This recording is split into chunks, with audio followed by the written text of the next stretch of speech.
Evet kıymetli abiler selamünaleyküm. Nasılsınız? Aleyküm. Aleykümselam. Hamdolsun. Sizlerdesiniz. İyiyiz abi çok şükür biz de. İşte sıcaklar, gerçi herkes kendi sıcağıyla boğuşuyor herhalde ama Allah her türlü sıcaktan muhafaza buyursun ya ne diyelim. Dünyada da Allah ahirette da de. Amin inşallah.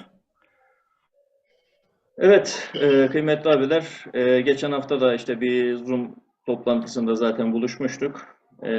Artık Zoom değerlendirmeleri analizcimiz olarak Salim abiye yine paslayalım. Ufak tefek sanırım belki görebildiğimiz bir şeyler varsa onlarla ilgili söyleyeceğimiz, söylemek istediğimiz bir şey varsa onları yine kısacık paylaşmış olalım. Sonra da bugünün konusuyla devam edelim. Evet Salim abi. Tamamdır abim. Ya genelde aynı tarz mesajlar düşmüş de şeylere, e, hesaplara mı diyeyim. Diyor ki ilginç bir şey var. Hepsi diyor bunların aynı tip diyor. Hepsi gözlük takmış. Ne iş diyor. Bunlar da İşte üzüm durum üzüme böyle diyor.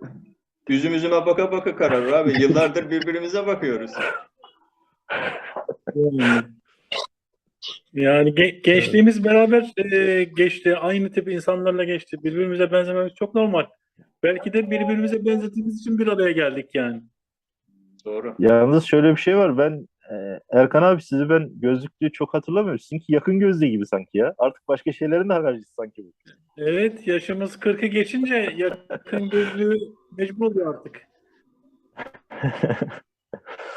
Bu Ben neydi kendimi bildim bileli gözlük takıyorum abi. bir, Unuttum ben ne zaman bir taktığımı. ayakkabı numarası işte yaşı geçince bir şeyler oluyordu falan Erkan abi.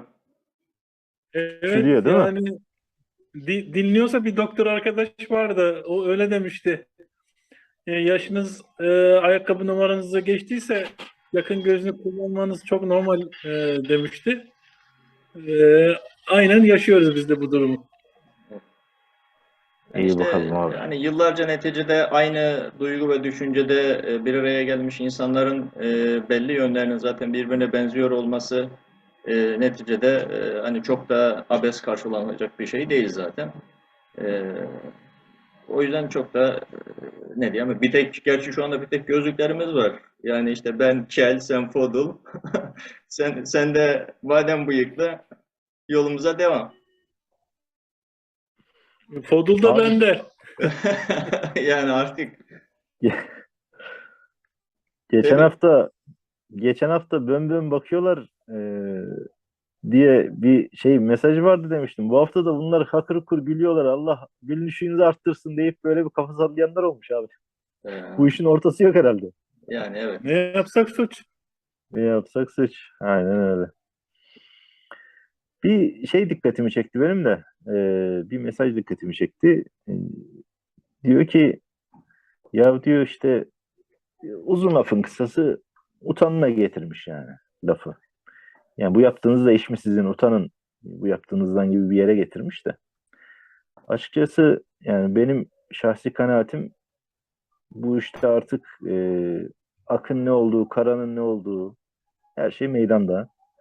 Utanması gereken birisi varsa zannımca bugün bir orta yol bulalım diye çırpınan insanlar değil. Bugün sıkıntı çeken yani ne kadar? 20 binden fazla insan değil mi bugün? Halen Evet. tutuklu, hükümlü. Bu işle alakalı yani sırf.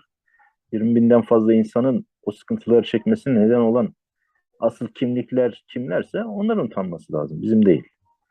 20 Yani bin insan ne olarak sıkıntı çekiyor hocam? Yani o 20 binin uzantılarını da düşündüğünüz zaman belki milyonlara mali oluyor. Yani annesi, babası, ailesi, eşinin yani ailesi, işte çocukları vesaire. alt, Basit bir şey değil. alt, Bizi bu düşünenler utansın. 600 bin kişiden fazla insan soruşturma geçirmiş. Bu soruşturma tamam geçiriliyor da e, yani hep başkası kötü de ben hep iyiyim. O yüzden ben bu soruşturmayı geçiriyorum. Bu e, ne diyelim kaderin bir cilvesi diyerek üstü kapatılacak bir mevzu olmaktan ne yazık ki çıktı yani. Değil mi meseleler? Evet hani bu Yani biraz süreçte onu en fazla kullanılan ifadelerden birisi işte yolun kaderi gibi bir şey deniyor da. Eğer bu yol bir tane ise ya hepimiz beraber yurt dışına toptan çıkmalıydık. Ben kendi kanaatimi söylüyorum bu konuda. Ya da hepimiz Türkiye'de kalmalıydık. Eğer gerçekten yapılan herhangi bir ne diyelim hata, suç, kusuru yoksa bunun suçsuzluğu eninde sonunda zaten anlaşılacaktı. Yani o hep herkes bunu bu cümleyi herkes söylüyor. Yani A, B, C, D fark etmeksizin işte doğruların bir gün ortaya çıkmak gibi işte bir huyu var. Ee, Aynen, aynen. Yani şimdi bu sadece cemaatin aleyhinde ya da lehinde söylenebilecek bir ifade değil. Yani neticede cemaatin de yaptığı hatalar, kusurlar oldu. O zaman bunların da bir gün ortaya çıkmak gibi bir şey olacaktı. İşte bu doğrular ortaya çıktığında ya biz yani bize hep söylenen şey neydi? İşte ya yakalanmayın ya da inkar edin gibi bir şeydi. Yani inkar etmek, sürekli inkar ediyor olmak bir şeyleri, yapılan şeylerin maalesef yanlışlığını ortadan kaldırmıyor. Bugün Evet. insanları işte bir şeyleri söyledi diye, bir şeyleri konuştu, bir şeyleri anlattı diye sadece belli isimlerle yaftalayıp onları TÜKAK'a ilan etmek, bugün işte cemaatin tuzu kurularının diyeceğim ben yaptığı algı operasyonundan başka bir şey değil. Yani kendi ayıbını, Aynen. kendi kusurunu, kendi hatalarını, kendi utanması gereken şeyleri hani birilerinin üzerine yıkarak yani işte utanmıyor musunuz? Ya bizim şu an itibariyle bu yaptığımızın ben utanılacak bir şey olmadığını düşünüyorum. Neticede biz bildiğimiz doğruları yani Evet. artık aklımıza ve vicdanımıza kabul ettiremediğimiz hata ve kusurları birilerinin de görmesi ve bu doğruları insanlarla paylaşmamız noktasında hemfikir olduğumuz için bu yayını yapıyoruz zaten. Evet. Bir de yine bir Mevzu aynı, ayrıntı olarak buyurun. Buyurun abi. özür dilerim. Hep aynı yere geliyor. Yani kaba tabiriyle yani bekara avrat boşaması kolay. Yani. Yani tuzlu kurular dediniz biraz önce. Yani o kişiler tasını tarağını, eşini, ailesini beraber alıp havaalanından elini kolunu sallaya sallaya yurt dışına çıktılar. Onlar kendi paçalarını kurtardılar. Yani geriye kalan insanlara da oturdukları yerden talimat veriyorlar veya hakaret ediyorlar veya bir takım yakıştırmalarda, yapıştırmalarda bulunuyorlar. Dediğim gibi bekara avrat boşaması kolay. Yani buradaki Evet. insanların hiçbir suçu olmadığı halde yani suçla yaftalanması yani kaldırılabilir bir şey değil. Yani tamam yani hata yapmış olabiliriz. Ama 15 Temmuz gibi yani büyük bir facianın hiçbir tarafında bulunmamış insanlar olarak yani o suçla yaftalanmak yani hiçbir insanın kaldırabileceği bir pozisyon değil. Yani hem desteklememek hem de o desteklemediği şeyden dolayı suçlu gibi görülmek yani sıradan bir şey değil. Ama uzaktan insanlar klavye kahramanları denilen kişiler yani oturduğu yerden ahkam kesiyorlar. Çok basit bir şey yani bu. Evet. Ya şimdi bu Twitter gündemine ara sıra siz de bakıyorsunuzdur. Böyle üst trend topik olan konulara baktığım zaman onlardan birisi de genel af, 100. yıl affı falan gibi konular çıkıyor. Geçen gün baktım bir tanesine, bir bayan orada yazmış. Diyor ki eşime gittim diyor. Dedim ki böyle böyle bir af mevzusundan bahsediyorlar. Belki hani size de güler, bize de güler gibisinden. Öyle ama dedim diyor işte cemaat tarafındaki kimseler de bunu istemiyorlar. Bunu açık açık söylüyorlar. Bizim aflık bir şeyimiz yok gibisinden bir şeyler söylüyorlar. E, Deyince diyor eşim dedi ki diyor herhalde o senin bahsettiğin kişiler çocuklarıyla beraber kahvelerini höpürteten insanlar. Yani normal şartlar altında bir şekilde bu işi artık çözelim. İşi bir sonuca erdirelim. Yani kurtulabilecek insanlar varsa artık herkes yoluna baksın.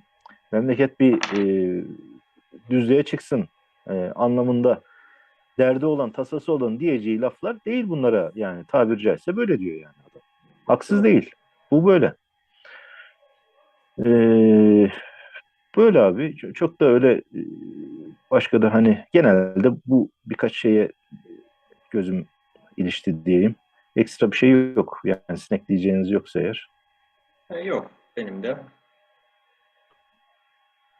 Şimdi geçen hafta işte kamp hatıraları, kampta gördüğümüz, duyduğumuz, belki başka insanların görmediği tarafından bakmaya çalışmıştık birazcık kampa. Hani orada hani Baylok yüklemeyi ilk orada yaptığımızı anlatmamız üzerine hani en son toplantımızı da bitirirken hani cemaatin kullandığı bu tarz programlar nelerdi? Hani neleri kullandı? Bunlar belki niçin kullanıldı? Bunun üzerine bugün birazcık konuşalım.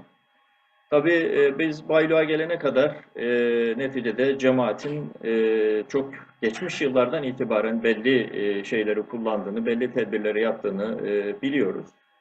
Bu anlamda hani tedbir dediğimiz şeyi genel hatlarıyla, çünkü çok bununla ilgili duyulan, yazılan, çizilen şeyler oldu. Ama işte işin ne diyelim menbaından gelen bir insan olarak, bu işleri birebir takip eden birisi olarak Erkan'a burada size bir söz vermiş olalım. Yani tedbir neydi? Cemaat için ne ifade etti? Yıllar içerisinde bunun belki evrimi ya da evrilişi nasıl oldu? En sonunda işte mahrem yapılarda kullanılan işte sistemlere değinmiş olalım. Yani ilk etapta öğretilen, ezberletilen bir cümle vardı bize. Yani namazın abdesti olduğu gibi yani hizmetin de tedbiri olur. Yani tedbir hizmetin abdesti gibi ya da işte namazın abdesti gibi. Bu böyle bir kavram vardı. Yani tedbirsiz iş yapılmaz hesabı. Tabii 2000'li yılların başında 2002 olabilir, 2003 olabilir tam hatırlamıyorum yılını ama ta o dönemde arama tarama mesulü isminde bir e, görevlendirmeler yapılmıştı. Ya Türkiye geneli bir arama tarama mesulü var. Bizzat Hoca Efendi'ye muhatap. Kendisini de şahsen tanırım. Bizzat oturmuşluk, kalkmışlığımız var, muhabbetimiz var. Sait Bey isminde birisiydi. Bu şahsın altında da normal cemaatin yapılanması içerisinde bölgelere bakan bölge arama tarama mesulleri, daha sonra bir altlarda illerin kendi içerisinde istihdam ettikleri illerin arama tarama mesulleri şeklinde insanlar istihdam ediliyordu. Bu insanların tek bir vazifesi vardı. O da cemaat içerisinde görevli kişilerin, hizmet ediyorum diyen kişilerin tedbirli olup olmadığı, teknik olarak iz bırakıp bırakmadığı, bilgisayarlarından evraklandırmalara kadar, cep telefonlarından gerekiyorsa mail adreslerine kadar her türlü teknik takibi yapmak üzere, buraların temizliğini yapmak üzere görevlendirilmiş insanlar vardı. Yani bunlar şahısları tek tek arama tarama yapılırdı. Evlerine, iş yerlerine, kendi üzerine, cüzdanından arabasına kadar böyle bir aramadan geçiriliyordu. Benim de elim birkaç defa bu konuda ziyaret edildi. Yani işte kitaplıklarda ne var, kullandığım bilgisayarda ne var, ne şekilde gibi. Ki o dönemde ta 2000'li yıllarda 2001, 2002 bilgisayar kullanımının tarifinden itibaren hatta 2003'ten itibaren şöyle bir TrueCrypt diye bir programdan bahsediliyordu. Kullanıyorduk yani bunu bahsetmenin ötesinde.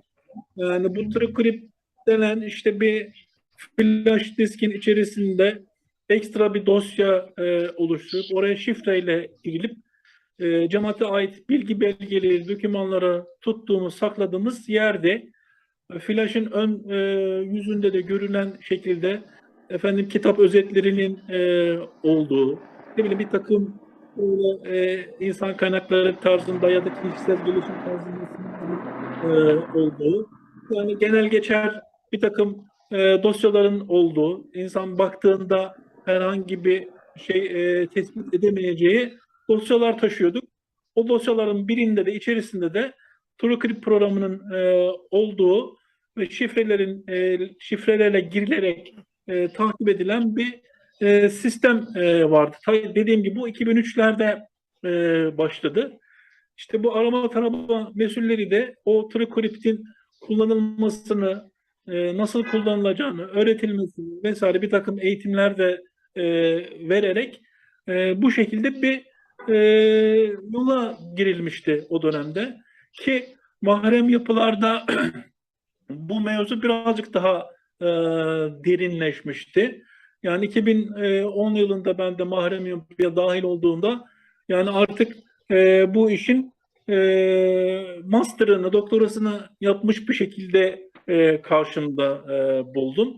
Yani ki o dönemde yine 2010'dan önceki sezonda da eğitim danışmanlığı yaptığımız dönemde de telefon tedbiri denen bir şey vardı ki yani kendi üzerimize hat kullanmamı yani ortalama tabir patates hat dedikleri kime ait olduğu belli olmayan veyahut da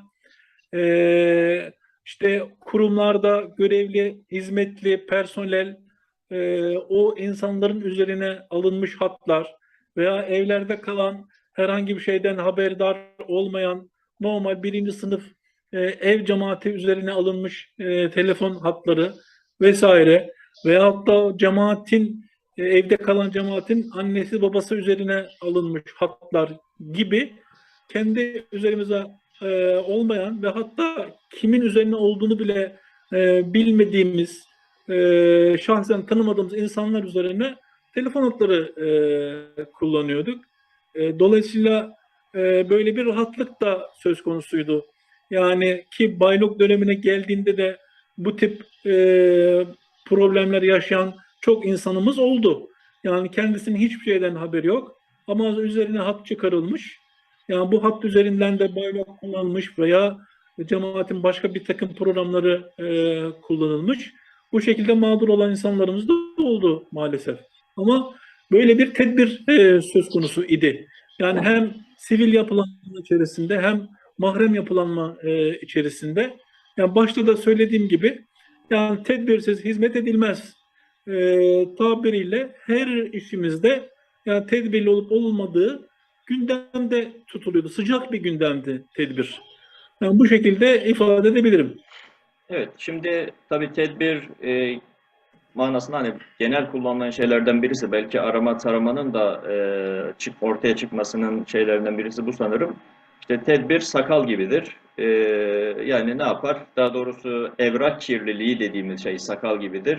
Düzenli olarak kesilmesi gerekir. Dolayısıyla hani cemaatin kendi temizliğini düzenli olarak bu manada evrak, döküman temizliğini yapması gerekir. Şimdi tabii ne diyelim yani arama taramacı işte evi, cüzdanı, işte çantayı, arabayı yatak odasına varana kadar her yere girebilme özgürlüğüne sahip. Birinci derecede işte Sayit abiler Hoca Efendi tarafından yetkilendirilmiş. Bu insanlar geliyorlar, dolaşıyorlar.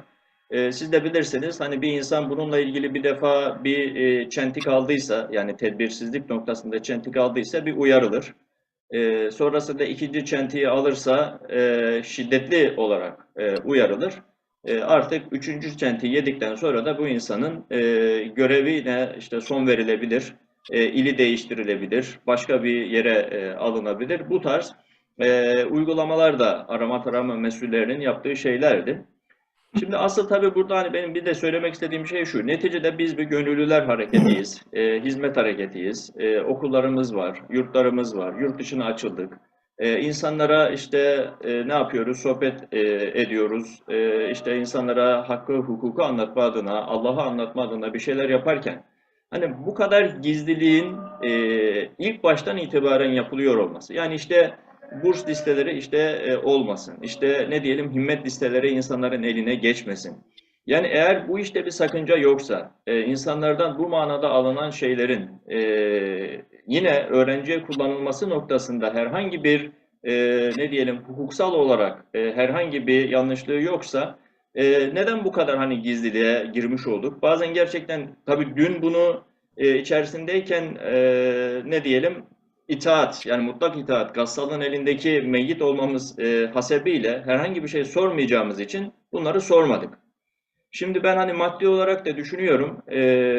İşte şunları biliyorum ben. Muhasebeciler, iki tane hard diskleri olurdu onların. Bir resmi olan işleri yürüttükleri hard diskleri, bir de yine TrueCrypt'li olarak tuttukları işte bu himmet, burs, aslında kayıt dışı dediğimiz, belki mahremlere ya da işte hususi hizmetlere ayrılan paraların nasıl harcandığının vesaire tuttukları ikinci bir hard diskleri vardı burada. Şimdi büyük paralar, hani neticede iller bazında ve Türkiye bazında düşündüğünüzde çok büyük bir paralar da dönüyor. Bunların da aslında bir kayıt dışı olması sebebiyle miydi? Bu konuda hani Salim abi, sizin yorumlarınız nedir? Yani biz neden en başından itibaren, ki ben eski yılları hatırlıyorum, 94-95'lerde bizim evlerimizin adları vardı. Yani işte o zaman semt sistemi vardı. Semtin içerisindeki evlerden birisinin adı işte Merve'ydi. İşte birisinin adı ne diyelim, Rafa. işte Şafak'tı. Kimisininki işte Mute'ydi, Yemame'ydi. Bazen sahabe isimleri, bazen işte apartmanın kendi ismi olabilir burada. İşte sorulduğu Bazen zaman, kız, bazen erkek. bazen kız, bazen erkek, işte yapraklara gidiyorum. İşte bu akşam Merve'de kalacağım ben. İşte Şafaklar'da buluşalım. Yani daha sonrasında bunlar işte zaten ilde hangi telefon ankesörlerin işte dinlendiği üzerine bize şuralardan arama yapmayın, buralardan arama yapmayın gibi ta çok eskiden gelen bir şey var zaten. Aslında yani sadece mahrem yapı değil, işte bu sivil yapının ta öğrencilik yıllarımızdan itibaren bize ne diyelim dikte edilmiş, artık bilinçaltımıza yerleşmiş. Ya bir süre sonra artık bizim bunu hani böyle ekstra gayret göstermeden fıtri olarak yapar hale geldiğimiz bir şeyden bahsediyoruz. Hani neden bu kadar bir gizlilik vardı? Bununla alakalı Salim abi, sizin birkaç yorumunuzu almış olalım. Yani abi bu konuyla ilgili daha önce de ben bu şekilde kendim çekmiştim bir video. O yayınlanmıştı. Yani üç aşağı beş yukarı baktığımız zaman mesele belli dönemlerde cemaatin yaşamış olduğu sıkıntılar olmuş. Benim belki Erkan abiler hatırlarlar da belki siz de hatırlarsınız. Benim çok hatırlayamadığım dönemler oluyor o dönemler. Bu dönemlerde kapak atma, perde atma ihtiyacı görülmüş ve yavaş yavaş bu perdeler atılmaya başlanmış. Mesela e, bu 88 devresi miydi abi? 86 86. devresi mi? Heh. 86. Orada mesela bir kırılma olmuş. O güne kadar türlü türlü rahatlıklarla yapılan şeyler, görüşmeler, konuşmalar öğrencilerle, askeri öğrencilerle geri çekilinmiş. O araya bir perde konulmuş. Nihayet işte 2006'larda mıydı yine birinin şey kaptırması var. E, Flash. Hatırlarsınız. Flash disk mi Çan, düşürüyor, bir şey çanta oluyor. unutuyor bir yerde sanki. Mesela o hadiseden sonra asıl benim hatırladığım her yere yayılması bölgedeyken de ondan sonraydı yani bu kriptoların. Turu kripten önce de yine farklı bir isimle yani par, paraphrase değil de böyle farklı bir şey vardı. Yine kriptoya yönelik başka bir şey de kullanıldığını da hatırlıyorum ben. O tarz şeyler de zamanla böyle yerleşmiş ve bu tabii e, arkadaşlar işte takip edilebiliriz. Arkadaşlar şöyle olabilir. Arkadaşlar şunu kullanmamız lazım. Bir geldiği zaman herkese bu böyle gündem edilmiş, değil mi? Hatırlarsınız bölgelerde toplantılar yapılır. E, Pazartesi akşamları öğrenciler buluşurlar. Ev imamları buluşurlar, konuşurlar. İşte şöyle şöyle bir gündemimiz var arkadaşlar falan gibisinden.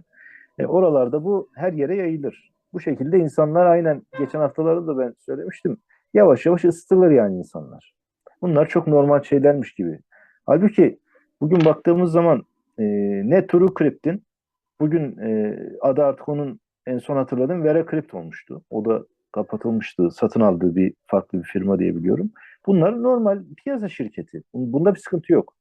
Yani piyasa şirketinin malını kullanıyorsun ama bir cemaat olarak sen bunu kullanma ihtiyacını niye hissediyorsun?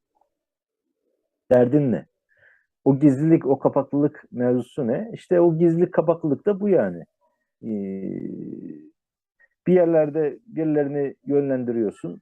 İnsanlar güzel şeyler yapıyoruz diye arkandan geliyor. Ama daha sonra meseleyi getirip işte 15 Temmuz'u dayıyorsun. Meseleyi getirip lüzumsuz operasyonlar yapıyorsun kafana göre, değil mi? Bugün artık her şey ortaya çıktı yani. Bunun lamicimi yok. Bu tarz şeyleri böyle gizleyeceğim, kapatacağım düşüncesiyle sen türlü türlü hallerin içine kendini atıyorsun, giriyorsun. Yani tedbir işte bunların böyle yönlendirmesiyle insanların e, kendilerini içinde buldukları bir hayat tarzı. Ben öyle diyeyim size. Hayat tarzı. Bilmiyorum, iletişim alanına ayrıca mı gireceksiniz yoksa asıl tedbirin konusu orada. Yani Ha. e, Şimdi zaten hani biz iletişim öncesinde alanı bir yani. evet tedbir olarak genel bir tam olarak yani cemaatin en başından itibaren olduğunu bir hatırlatalım diye söylemiştim. Tabii iletişime şimdi girelim. Yani iletişim olarak da biz mahrem yapıya 2010'dan sonra girdik. Ama işte onun öncesinde de hani Erkan abi biraz bahsetti. Eğitim danışmanlığı yaptığımız dönemde de işte talebe mesulü yaptığımız dönemde de bizim kullandığımız hatlar kendi üzerimize hat kullanmamadan başlayan bir süreç aslında. Yani işte ablamızın üzerine, işte amcamızın üzerine, teyzemizin üzerine, daha sonralarında işte hani hiç bilmediğimiz insanlar üzerine bir yerlerden hat bize temin edildi ve biz bu şekilde devam ettik. Evet, iletişim o zaman diyelim. İletişimde hani telefondan başlayarak, akılsız telefonlardan başlayarak, daha sonra işte akıllı telefonlar ve bunun üzerine kurulan sistemleri o zaman Oradaki hemen şunu söyleyeyim abi. Oradaki espri birileri takip ediyor ya. Siz de birilerinin takibine uğramaktan kaçıyorsunuz. Bir adım önde olmak. Espri evet, bu. Yani siz birisi arkanızdan geldiği vakit onun geldiği noktada olmayın da bir adım önde olun. Bu da neye yönlendirdi? Ne yapıldı? Mesela 2010'lar mı? 2010'larda aynen dediğiniz gibi farklı kişiler üzerine alınmış hatlarla ve normal bir telefonla o günkü şartlar bunu insanlara dikte ettiğinden dolayı daha ötesi yok yani. Ötesi olsa ötesinde yaparsın da ötesi yok. Farklı kişiler üzerine alınmış hatlarla ve senin kendi telefonundan ayrı bir telefonda hani böyle iki çift hatlı şeyler olur ya, telefonlar olur falan. İki yuvalı diyelim. O tarz bir telefonla da değil, iki ayrı telefon. Bir kendi şahsi telefon olur, bir yanında farklı bir telefon. Bunlarla başladı mevzu. Ardından bu işlerin bir adım ötede varacağı yer neresi oldu?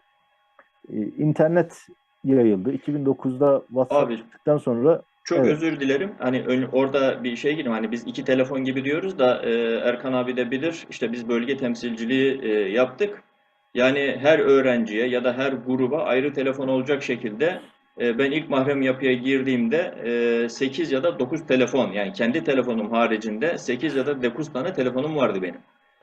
Yani gittiğimiz illere göre ya da arayacak insanlara göre ayrı ayrı telefonları kurmak suretiyle insanlarla bu şekilde işte operasyonel hat dediğimiz ya da işte patates hat dediğimiz hatlar üzerinden görüşmelerimizi bunun üzerinden gerçekleştiriyorduk. Yani dediğim işte gibi Erkan abi sizde kaç hat vardı evet. o bölge şeyinde? Bu telefonda onlar. Normal akıllı telefon değildi. Evet. Yani grup sayısınca telefonumuz vardı. Yani diyelim ki bir grupta iki kişi varsa o gruba ait bir telefon, ikisinde de telefon olabilir ama benim kullandığım tek telefon iki kişiye ulaşıyor. Veya tek bir kişilik grup olsa bile onunla kullandığımız tek telefon o. Yani başka bir kişiyle görüşmüyoruz. Ya diyelim ben de takip ettiğim 8 grup varsa 8 tane telefonum var. Evet. Sonra bu işin bir adım ötesi ne oldu derseniz, bir adım ötesi aynı telefonların bu sefer kriptolu hale getirilmişleri kullanılmaya başlandı. O zaman yine internet yok daha. Kriptolu hale getirilmiş olan da neydi? Bir uygulama vardı telefonların içinde. Siz o Grandwire mıydı? uygulamaya değil, ondan önce bir oyun uygulaması mıydı? Neydi? Bir Nokia kaykaylı telefonlara yapılmıştı özellikle. Hatırlarsınız belki onu. Siyah Yani Nokia'lar vardı. telefonda yapılan bir şey var. Nokia E71 telefonlar vardı. İşte kaydırmalı mı deniyor? Ne deniyor o telefonlara? Joystick Açılıyor diye. vardı. Onun gibi bir şey yani. Farklı içinde oyun diye bir uygulama vardı. O uygulamadan girip de aradığınız zaman sizin sesinizi kriptolamış oluyordu. Dolayısıyla herhangi bir dinlemeye takılmış olsa bile bu sizin görüşmeniz e, dinlenme imkanı yoktu yani. Öyle diyelim biz buna. Bunun tabii arka planda belki orasını ayrıca konuşmak lazım. Birilerinin elinde o kriptolar mutlaka var. Onlar dinlemek isteyen gayet iyi dinler onu. Ama normal şartlarda işte bir emniyet istihbaratının takibine takılmış olsa vesaire burada geçen şeyleri biz okuyamıyoruz olacak. Çünkü kriptolu yani baştan başa kriptoluydu. Bir sonraki aşama dediğiniz gibi 2012'lerdi yanlış hatırlamıyorsam. Groundwire diye bu sefer iPhone'ların üzerine çalışıyordu değil mi o uygulama? Evet. Groundwire'lar iPhone'lardaydı. Bu sefer artık internet tabanlıydı. Bu da yine kriptolu görüşme yaptıran yine piyasa uygulaması diyebileceğimiz pazarın adını Apple Store mu? Store. Apple Store. App Store. App Store'da satılan bir uygulamaydı. O dönemler Android'de yoktu diye hatırlıyorum. Daha sonra bir müddet geçince oraya da yine yansımıştı. Bu sefer o kullanılmaya başlandı. Yani dediğim şey hep böyle bir adım öteye bir adım öteye. O da geçince bu sefer ne yapacağız? Özür dilerim abi tekrar. Evet. Yani Grandwire ile alakalı 2012 yılıydı. Erkan abi belki siz de hatırlıyorsunuzdur. Geçen haftaki kamp hatıralarından. Hoca Efendi'ye bir gün hani o biraz daha dar dairede akşam namazından sonraki bir sohbet akşamla yatsı arasındaki şeyde bir telefon geldi. Hatta telefonla şey yapmasın diye bu normal bildiğimiz ahize bağlanmıştı telefona. Orada bu Grandwire üzerinden ben Şerif Ali Tekalan abiyle görüştüğünü hatırlıyorum. Orada ona bir şeyler sordu. Hoca Efendi tamam işte maşallah dedi. İşte böyle olduğu iyi olmuş dedi. Tabii biz karşı tarafı duymuyoruz ama hani Hoca Efendi buna yani bu telefonu sadece hani biz kullanmadık. Neticede Amerika ile iletişim de bu zaman içerisinde yani Hoca Efendi ile ya da oradaki işte kamptaki sorumlu dediğimiz mahrem insanlar da bu tarz iletişimi belki bizimkinden daha güvenlisini kullanmak şartıyla kullandıklarını da biliyoruz. Evet. Orada Yani Hoca Efendi benim çoğu şeyden haberim yok diyor ya. O Şerif Ali Tekalan'la konuşması da yanlış hatırlamıyorsam ya da başka bir zamanda olabilir.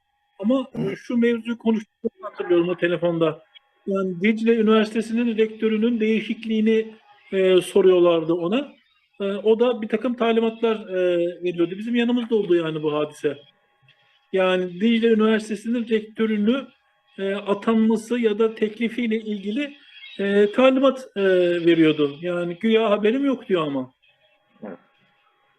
bu zaten neyse abi ya. Yani artık. Evet abiler, İyi bakalım. yine biz şöyle küçük bir ara vermiş olalım. O aradan sonra da hani bu internetli döneme, Grandwire'dan internetli döneme doğru bir geçiş yapmış olalım. Uygundur herhalde, değil mi? Tamamdır abi. Tamam abi. Birlikte olalım.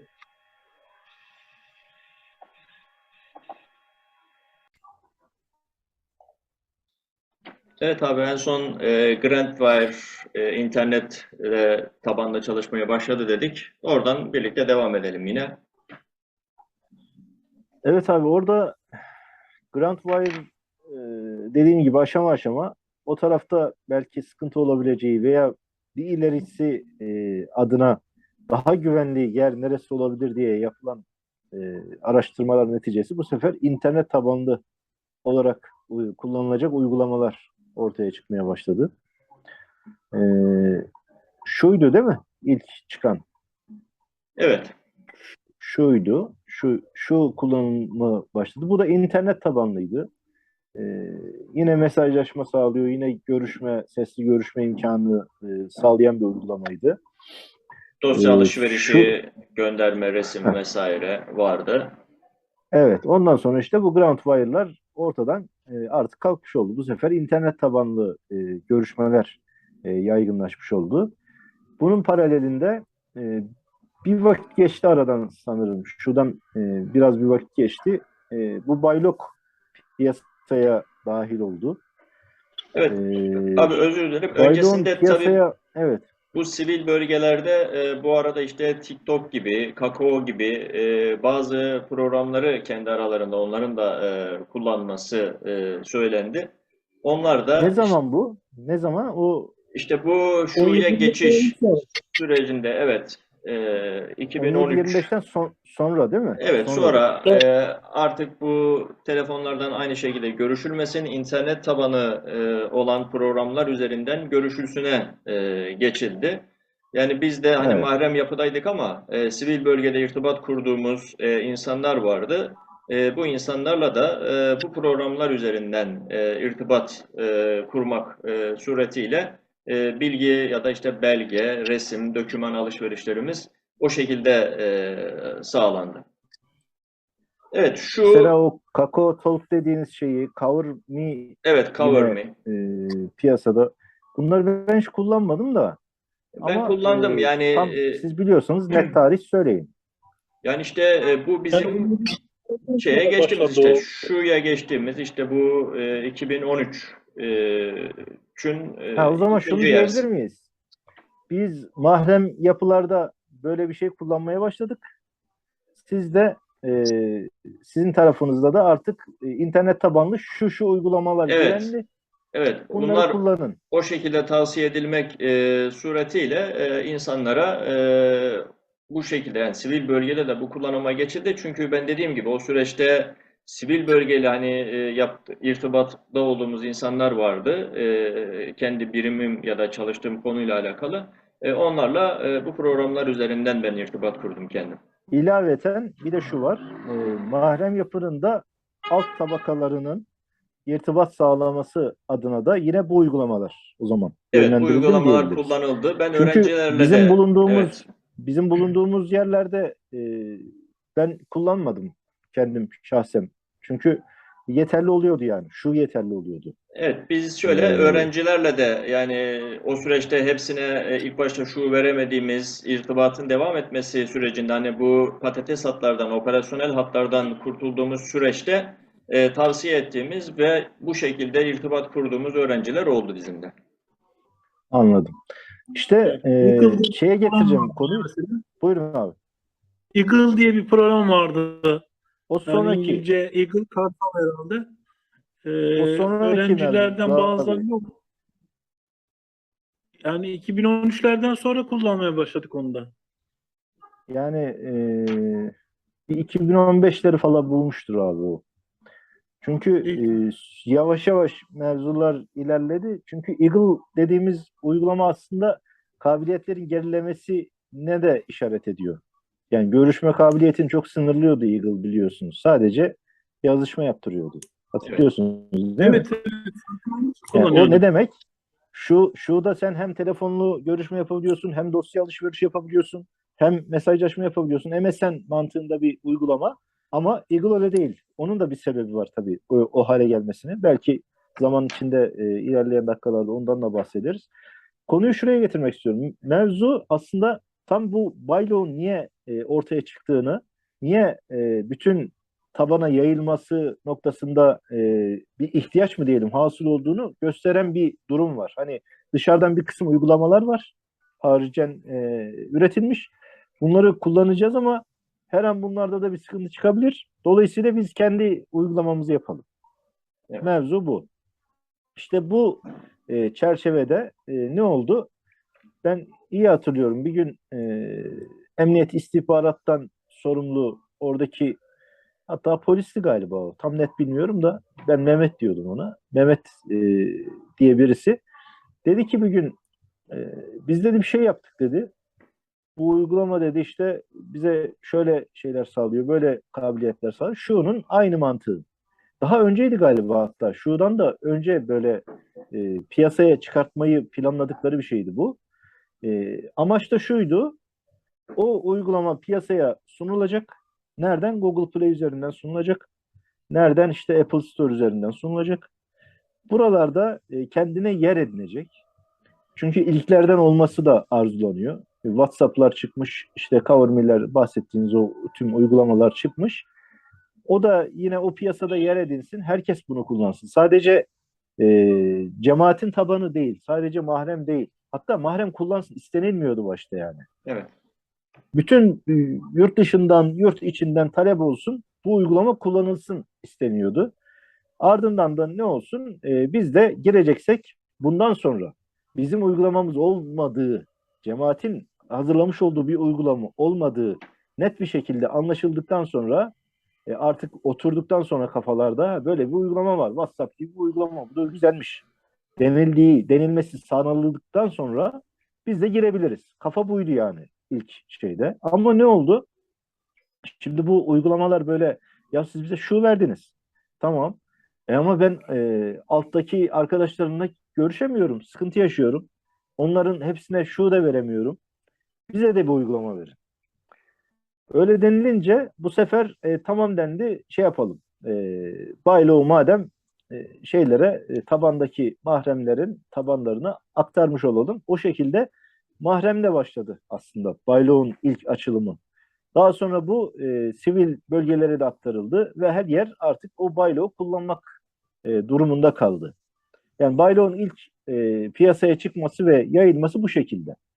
Aslında dışarıdan gelen bir uygulamaymış gibi gösterilmek isteniyor. Bunun da belli amaçları tahminim var. Niye bunu dedim derseniz çünkü artık iş işten geçtikten sonra 2017'ler filandı. Baylok patlamış. İnsanlar sıkıntıya girmiş. Binlercesi bundan dolayı yok içerik çıkacaktı, yok çıkmayacaktı. Yok işte sen kırmızıydın ben yeşildim muhabbeti ederken bir gün böyle bir grup yapalım, bir çalışma grubu oluşturalım dendi. Baylok'la alakalı ne yapılabilir gibisinden. Orada zannımca mühendislerle alakalı birileriydi. Artık yazışılıyor bu şey değil. Yüz yüze yapılan bir şey değil de uzaktan yazışmayla yapıyorsunuz. Orada dedi ki mühendislerden olan bize dedi bu uygulamanın dedi şeyini verin, kodlarını verin. Biz bir inceleyelim bunu. Ne olduğuna bakalım. İçeriği nedir? Bir yerde bir kaçağı mı var? Bunları bir görelim. Ne oldu biliyor musunuz? Vermediler. Olmaz dedi yani. Üstünü bir şekilde kapattılar. Hazırlayan bunu Emniyet İstihbarat Biriminin elemanları hazırladı. Onun şirketleri vesaire vardı biliyorsunuz şeye çalışan. Devlet ihaleleri alan şunlar bunlar. Oralarda çalışan çocuklardan hazırlayan insanlar bunlar. Vermediler o uygulamanın kodlarını. Şimdi burada tabii soru işareti. Niye verilmiyor? Verilmemesinin bir sebebi var ki o da şu benim kanaatim. Arkada bunun bir kapısı vardı yani. Şimdi siz burada bir uygulama sunabilirsiniz. Diyebilirsiniz ki bu işte 2048 kilobitle şunla bununla neyse adları onların artık şey yapıyor. Şifreliyor. Ne bileyim şifreleme yapıyor. Aynı bankaların yaptıkları şifreleme mantığı neyse bununla şifreliyor falan. Bunun reklamını yapabilirsiniz. Ama Apple Store'da mesela uygulama dayanamadı. Bir vakit sonra Apple Store'dan geri çekildi. Siz bu gün zamanlarda hatırlarsınız tahmin ediyorum. Geri çekilmesinin nedeni de aslında buydu yani. Kodlarını açık bir şekilde Apple Store ben incelemek istiyorum diye her gelen uygulamadan istiyor bunu. Hani içinde şey var mı? Virüs var mı? Herhangi bir sıkıntılı durum var mı? Gibisinden bakıp ona göre ben güvenli hizmet sunmak istiyorum diyor Apple Store. Bir müddet sonra Apple'dan geri çekilmek durumunda kaldı.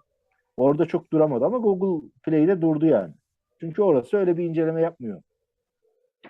Yani arkadaki o kapıdan benim anladığım kadarıyla bilgi toplanma arzusu vardı yani. Bu size yabancı gelmiyordur zannımca.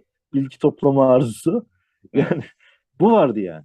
Tamam asıl temelinde mevzunun buydu. Çünkü ne yapabiliriz? Hep ne yapabiliriz düşünülür böyle durumlarda biliyorsunuz. Ne yapabiliriz? Daha çok nasıl bir şeylere ulaşabiliriz vesaire vesaire. Onun üzerinden işte Baylok geldi. İnsanlar bunu kullanmaya başladılar. Ardından dediğiniz gibi Eagle'lar geldi ama oraya geçeyim mi abi? Sizin Şimdi ekleyeceğiniz bir şöyle şeyler var abi, mı? Buylog'la alakalı tabii bu Google ve App Store'a açıldı ama benim bildiğim hani biz yüklerken ya da bölgelerin yani bölgelerin hususi işlerine bakan arkadaşlar yüklerken bunları Google'dan ya da App Store'dan indirmediler. Bunlara APK e, verilmek suretiyle yani O da özellikle yapılıyor ki evet, kayıt düşmesin sana. işte kayıt Ama öbür düşmesin. taraftakine kayıt düşebilir yani. Onda sıkıntı yok. İşte onu demeye getireceğim. Yani neticede Ha. insanları bir havuzun içerisine topluyorsun ama bu havuzun içerisine toplarken bunca olaydan habersiz insan bundan dolayı mağduriyet yaşarken sen yine neticede kendi dar dairede hedeflediğin bu mahrem yapıları korumayı başarma adına birileri yanabilir oluyor bu sefer. Şimdi siz az önce bir tarih söylüyorsunuz. Yapılan hani bir yazışma 2017 yılından. Yani 2016 yılında darbe girişimi olmuş. Yani gerçekten hizmet adına olay yangın yerine dönmüş. Burada yangını söndüreyim diye söylenen bir ifade, hani ne yapılabilirin üzerine herhangi bir şey yapmadan bir ne yapıyorsun? Bu sıkıntının belki devam etmesi mi isteniyor ya da artık nasıl bir şey varsa buna neden olunmuş oluyor. Yani Baylok'ta Abi yıllarca 2016'dan sonra yıllarca insanlar kandırıldı bu şekilde ya. Ya evet, içerik gelmez. Mümkün değil içeriklerin elde edilmesi. Ya böyle bir şey yok. Var yani ortada işte her şey. Yani evet. gelmez, gelir bilmem ne denilecek bir durum yok yani. Her şey ortada. Ben yine Baylok'la ilgili tabii benim bilebildiğim ilk tespit 2015 yılında yapıldı. Yani devletin istihbarat birimleri tarafından yani cemaat böyle bir uygulamayı kullanıyor şeklinde bir bilgi birilerine ulaştı. Bu tabii bize de 14 sonları abi. evet, bu bilgi bize de ulaştı. Bu bilgi işte paylaşıldı. Neticede bir koruma amaçlı olarak ne yapılması gerekirdi? Baylok'un musluğunun kapatılması gerekirdi ve insanların bundan muhafaza edilmesi gerekirdi. Oysa ki Düz mantık bunu gerektirir değil mi abi? evet, düz mantık bunu gerektirir. Düz Yani mantık budur yani. neticede aynı gemideyiz. Hani aynı tarafa kürek çekiyoruz ya biz. Neticede kendi insanımızı toptan koruma altına almamız için benim bayloğu kapatmam gerekir. Ve bunun üzerine o süreçte zaten internet üzerinde kullandığım CoverMe gibi ve buna benzer programlar var. Bu geçiş aşamasında bunları yine kullanabilirdim ben. Ama ne yaptı? Bu uygulama devam etti. Kaldı ki zaten birçok bu listelere düşen insanların da o yıldan sonraki düşenler olduğunu ben tahmin ediyorum. Bu süreçte çünkü artık sen bilinmesine rağmen bunu kapatmıyorsan, şey yapıyorsan ya burada nasıl bir art niyet? Şimdi bir art niyet var ama bunu kendi insanına karşı bu şekilde bir şey yapmış olmayı gerçekten pek vicdanın kabul etmediği bir şey olarak tanımlıyorum ben yani. Abi benim gördüğüm şey ben size onu söylemiş olayım. Dediğim gibi 2014'ün sonları gibiydi. Böyle bir bilgi yani bu işin Baylok işinin arkasında cemaatin olduğu, cemaatin bunu kullandığı bilgisi dediğiniz gibi devlet kurumlarının artık kayıtlarına girmiş. Bu bilgiyle alakalı ya böyle bir şey var diye yine Emniyet İstihbarat Birimiyle uğraşan birisiyle bir yazışmamız oldu bizim. Aynı dediğiniz o düz mantık gerektiren şey neyse onu ben söyledim. Dedim ki an itibariyle dedim yapılması gereken bir şey varsa o da şu: fiş çekeceksin. Fişi çek, kapat gitsin. Önemli değil yani. Ya irtibat kopacak şu bu falan filan mevzusuna girmeye gerek yok. Eğer sıkıntı olmasın ileride diye düşünüyorsan yani her şeyi bakın açık açık söylüyorum yani. Fiş çekeceksin dedim. O da ne dedi biliyor musunuz? Bakın ibretlik olan kısım burası. Ya dedi biz dedi bütün ihtimalleri de değerlendirip heyete sunacağız dedi. Heyet neresi oluyor? Heyet deyince sizler daha iyi bilirsiniz de ben size böyle sormuş olayım abi. Heyet ne oluyor? Evet, ne oluyor Erkan abi? Yani Buyurun. heyet hocam. Abi Nasıl? tam Mahrem birimler heyeti mi yoksa hali heyeti mi? Orası. Ben onu anladım. Mahrem birimler heyeti olarak. O mahrem birimler heyetine ben birkaç defa şahit oldum yapıldığına. Çünkü ben İstanbul'daydım. İstanbul'da yapıldı birkaç defa. O yapılan yere Ankara'dan gelen bizim birim imamımızı ben havaalanından karşılayıp oraya götürdüm. Oraya katılan birkaç insanı da gördüm. Yani orada karar veriliyordu bu şeylere dediğiniz gibi. Çünkü o toplantıdan çıktıktan sonraki bizim ilk toplantıda bizim abimiz o toplantıda konuşulanları bize aktarıyordu. Şu şekilde konuşuldu, bu şekilde oldu gibisinden. Ve top oraya atıldı dediğiniz gibi. Ondan sonrasını sizden tekrar dinlemeye devam edelim. Evet. Şimdi ben İşte tabii geçen o hafta heyete giden abi çok evet. özür dilerim. Ya geçen hafta yine atıfta bulunarak neticede bu mahrem heyet bunu görüştükten sonra bunu Amerika'daki nöbetçi mahrem üzerinden muhakkak Hoca Efendi'ye sormuş olması gerekir. Hoca Amenna. Hoca Efendi'ye sorulması üzerine neticede en son nihai kararı mührü basan, işte tuğrayı kesen Hoca Efendi olduğuna göre ya bunun kararı neticede Hoca Efendi vermiş oluyor aslında. Ali heyetin, yani Evet. o heyetin kararını onaylayan insan Hoca Efendi. Bizim düşüncemiz bu diyorlar. Evet. Neyse, şimdi orada şöyle bir şey var. Belli bir rakam da kişi bu uygulamayı kullanıyor şeklinde artık biliniyor. Tamam mı? 2014'ün Kasım'ında. Siz buna 10 bin deyin, 20 bin deyin ne kadarsa yani o günkü rakam. Çünkü daha sonraki şeyler 600 binlerde miydi Byron kullanıcı sayısı? İlk Öyle bir açıklanan rakamlar öyle ben bir şeydi, hatırlıyorum. evet. O tarz bir şeyler dendi. 600 bin farklı hesap yapılmış falan gibisinden. Şimdi o 20 bin kişiyi herhalde korumak için diyorum ben. Çünkü orada demek ki korumak istenilen kişiler var. Bunları bir şekilde ele vermemek için tabiri caizse biz bu şeyi genişletelim. Daireyi genişletelim düşüncesiyle bir kısım adımlar atılıyor.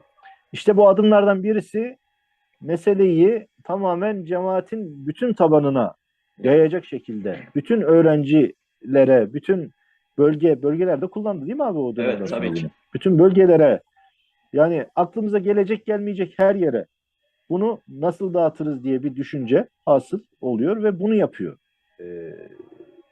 Yapı diyelim. Bunu yaparken artı diyorlar daha ne yapabiliriz? Bir adım ötesi. Yine bir üçkağıt mevzusu var. O da mor beyin dediğimiz mevzu var ya. Evet. İşte mesela bir namaz vakti uygulaması var. Bu namaz vakti uygulamasının arkasına siz koyuyorsunuz. Orada virüs diyelim biz ona. Virüs koyuyorsunuz. Ve siz o namaz vakti uygulamasına her girişinizde sanki Baylok sunucusuna bağlantı yapmışsınız gibi bir şey veriyorsunuz. Nedir onun adı? Kayıt veriyorsunuz. Log kaydı bırakıyorsunuz. Ve bu şekilde siz Baylok trafiğini arttırmış oluyorsunuz. Ve genişliyor yani. Çerçeve genişliyor. Kullanan 10 bin kişiyken, 20 bin kişiyken 30 bin, 40 bin, 50 bin, 600 bine kadar gidiyor bu. Ve bu büyük şeyin içinde, havuzun içinde siz diyorsunuz ki ben has adamlarımı koruyabilirim.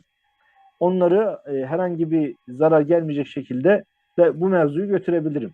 Tabii zamanla dedik ya her adım geriden takip edenin bir önüne geçmek, bir adım onu ileriden takip edebilmek mevzusu. Ne oluyor? Arada bir de VPN koyma durumu oldu. Evet. VPN'siz bağlanamıyordu normal Baylok kullanıcıları. Ne yapıyordunuz? İşte buradan bir ülke dışındaki bir ülkedeki sunucuya bağlanıyordunuz. VPN demek bu demek zaten. Özel bir size hat sağlıyor. Özel şebeke diyelim. Buradan sizi yurt dışına çıkartıyor. Yurt dışından istediğiniz yere gidiyorsunuz. İşte bu şekilde siz Almanya'dan, İngiltere'den vesaire herhangi bir yerden bağlanıyor gibi oluyordunuz Baylok'a. Bu şekilde de bir koruma yine bir adım ötesi olarak yapılmış oldu. Yani IP'niz sisteme düşmüyor. Yani VPN kullandığımız zaman. Zannediyorsunuz. Zannediyorum. Öyle. Ama düşüyor.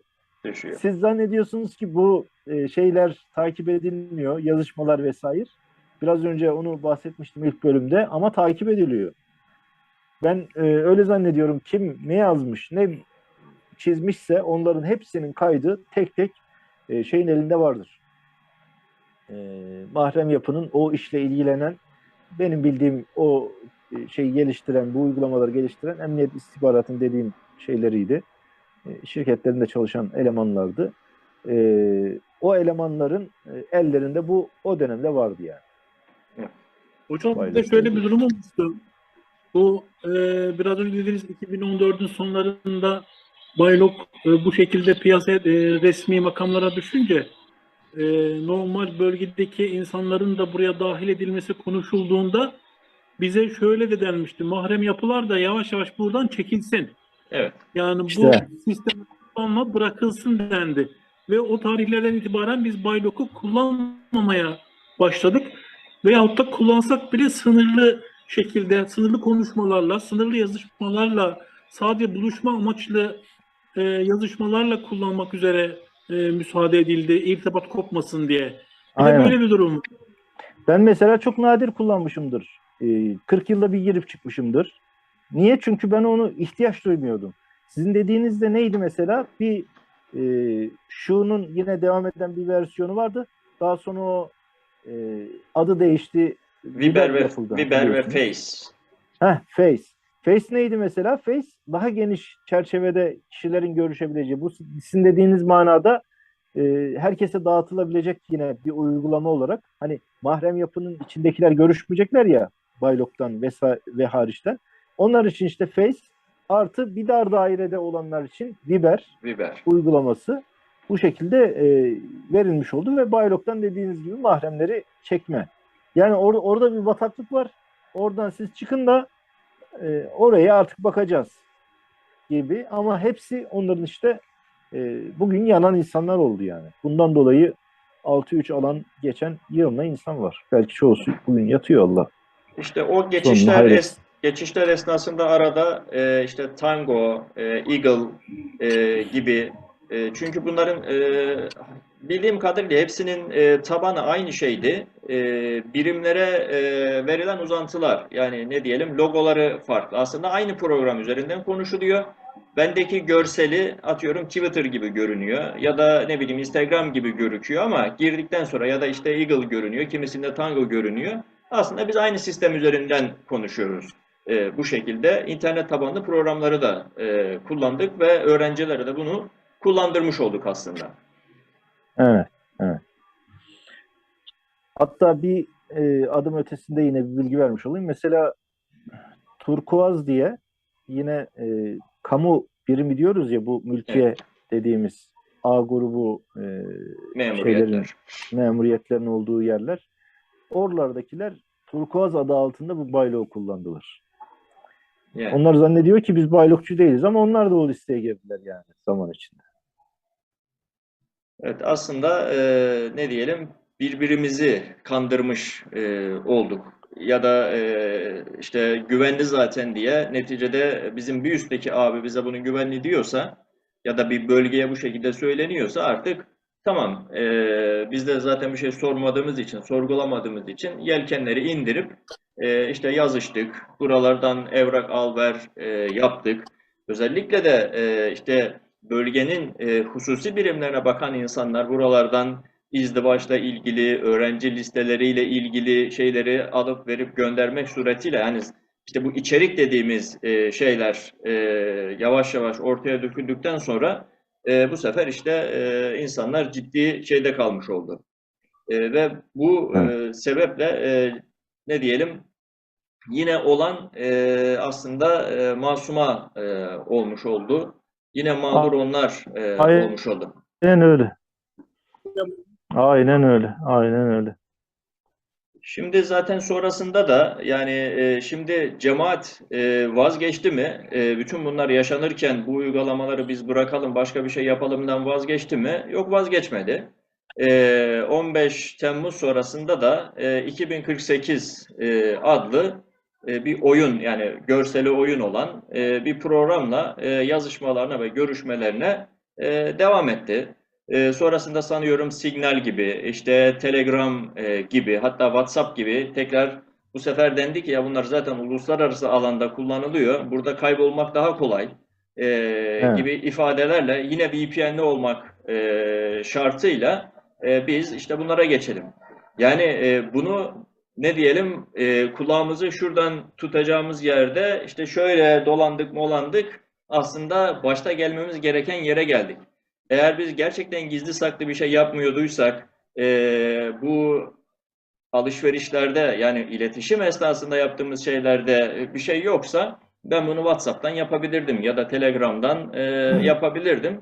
Kaldı ki çok masumane insanların görüştüğünü de biliyoruz bu programlar üzerinden. Sadece birbirine selam alıp veren, yazan, çizen, işte arkadaşları Cuma mesajı hakkında gönderen. cuma mesajı gönderen, muhabbet gönderen, işte hoca efendiden notlar gönderen yani burayı ne diyelim kendisini gerçekten manevi olarak kullanan insanları da biliyoruz.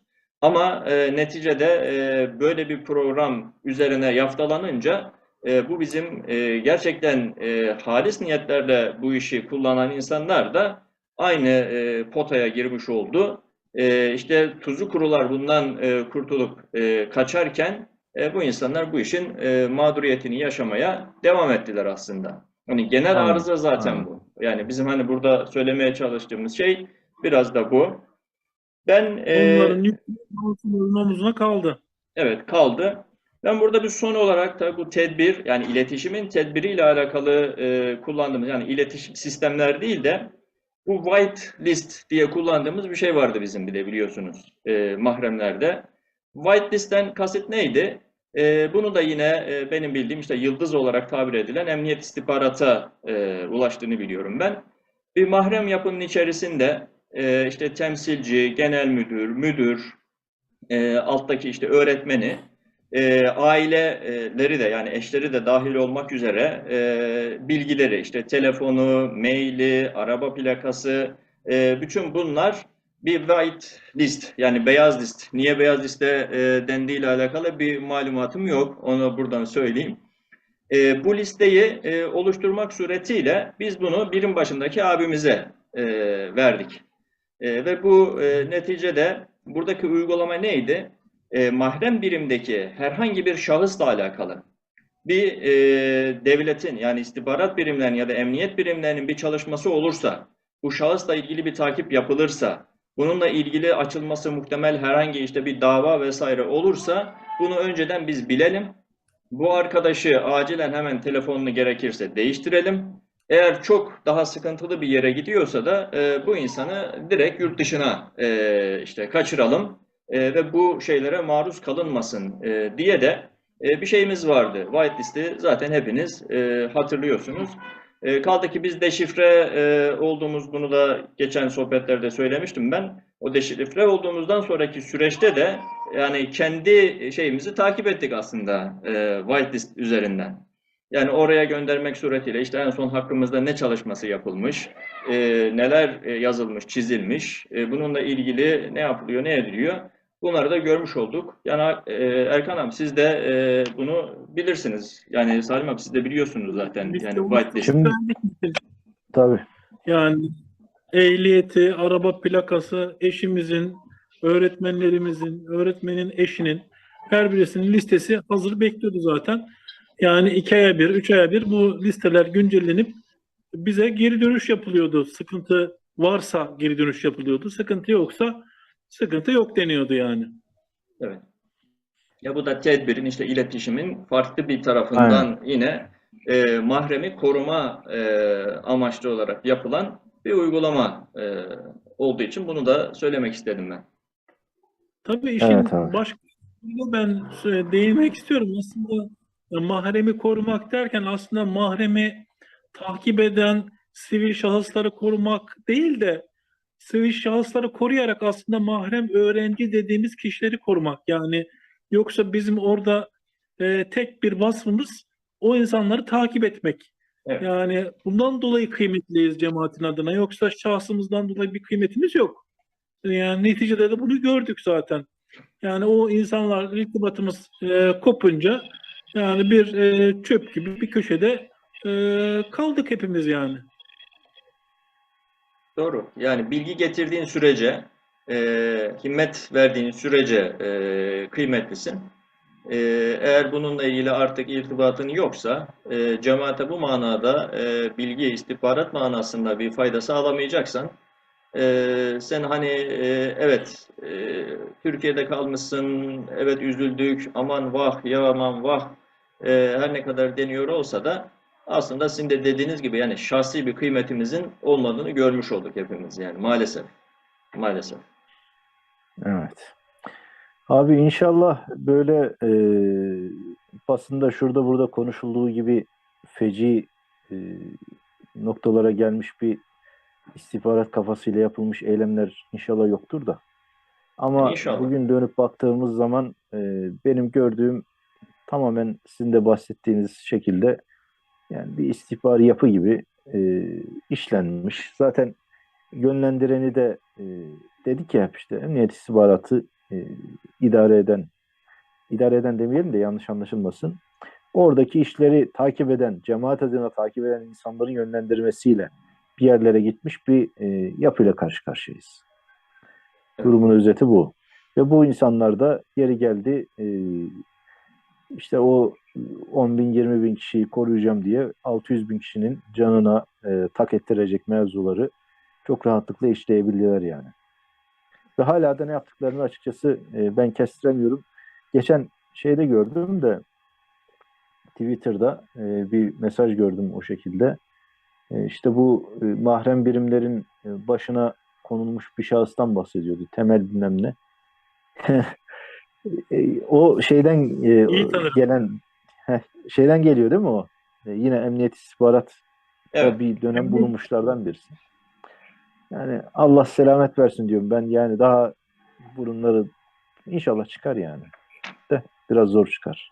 Evet, yani O kötü cemaat kelimeyi o kullanmıyorum. güç sarhoşluğunu daha çok işte şu anki mevcut hükümetle alakalı, bu insanlarla ilgili belli dönem kullandı ama aslında güç sarhoşluğu yani elinde tuttuğu bütün muslukları işte bu emniyet istihbarat ve buna benzer bilgi kanallarından bütün güce ya da bütün bilgiye hakim olunca biz her yeri nasıl olsa biliyoruz, biz herkesi koruruz gibi bir sarhoşluk oldu ama işte maalesef bu koruyamayacağını anlayınca da ne diyelim yangında ilk önce kurtarılacakları kurtardı.